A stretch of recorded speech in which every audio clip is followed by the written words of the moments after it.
why don't we start here? Can you tell us a little bit about your career, what you spend your time on now, what your background looks like? Well, sure. This is my 41st year as a finance professor, and my 28th year at the University of Missouri in Columbia, Missouri. And it's in the last 12 years or so I've gotten this very strong interest in behavioral finance. And if I can step back, and at the risk of sounding too much like a professor, I'm going to step back and kind of set the stage a little bit. So it starts with kind of behavioral economics, and behavioral economics really came on the scene in about 2002 when a psychologist, Daniel Kahneman, won the Nobel Prize in economics for his work. Now, he was a psychologist, and so what that tells us is that behavioral economics is the intersection of economics and psychology. So this field of study generally, how would you describe it? And you mentioned earlier it's the intersection of finance and psychology.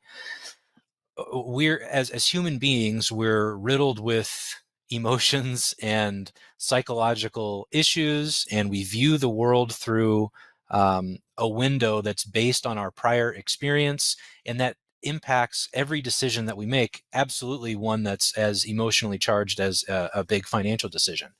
What other common biases you mentioned? There's this big list. What are the top few biases and issues that you see? Well, I think one of the big ones, and I think it's one we can easily relate to, is called confirmation bias. And this, again, has applications in all aspects of our lives. But confirmation bias simply says we have the human tendency to be pretty open to new information that supports views we already have.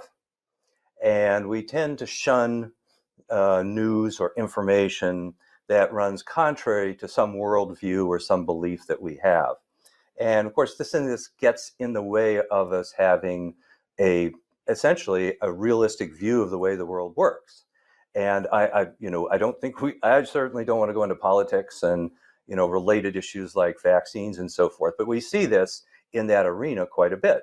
And that is that people listen to just, one or two news sources, for example, and the reason they choose those is they tend to, say the things that the person feels comfortable with because that person has these beliefs, and this news or these newscasters are saying things that support that worldview. And you don't really want to go someplace else and hear someone, argue that maybe the worldview you have is flawed in some way or could be revised in some way. So confirmation bias works in like I said, in the political arena, in the financial arena. We have an investment. Maybe it turns out not to be successful, but we just want to hear like the possibility that it might rebound. Grant, I'm sure you've had clients say, I'll sell when it gets back to where I paid for it, right? Which is a not uncommon refrain from investors. And so in clinging to that hope, there's some analyst out there who says something positive about the stock, and you really glom onto that.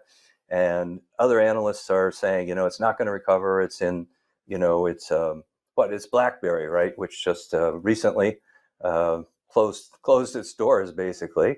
And you don't really want to hear that because you want your BlackBerry to get back up to the price, at least what you paid for it. The million-dollar question is, and there's a long list of biases that we haven't talked about that have been reproducible over time. We've focused on survivorship, hindsight, and Confirmation. confirmation. Thank you. Yep. Million-dollar question is, how do we use this information? We can list these different ways that our minds play tricks on us all day long. How do we use this information to make better decisions going forward? Well, the first step is always awareness that this exists, and it's kind of nice just to be able to take a step back and and say, there are 5 or 10 biases which are kind of pervasive, persistent, and likely to be. And you could choose from a menu and say, in this setting, these are more likely to be at work here. And so, just to give you an example, moving on to something that would be applied to an individual, but also to a group. And I'll start with this concept of groupthink. And I think, again, most of us have heard of this idea. It's almost self-explanatory. that in a group there's a convergence of thinking, and in fact there is some pressure for people to conform to the majority viewpoint in a group. And the group could be almost anything. It could be a jury, is something I've been thinking about, but it could be a board of directors of a company. It could be partners in a business. And there is kind of an often implicit pressure to conform to the majority view. And there are ways. So this is a specific answer. It's not a general answer. You ask a general question, how do we go about kind of offsetting or mitigating these problems? This is more specific to groupthink, but you can use someone called a devil's advocate, which is someone whose job is to kind of say, no, I don't think that's right, or let me challenge that view, and really, just look at it hard. And then if it survives those challenges, we have more confidence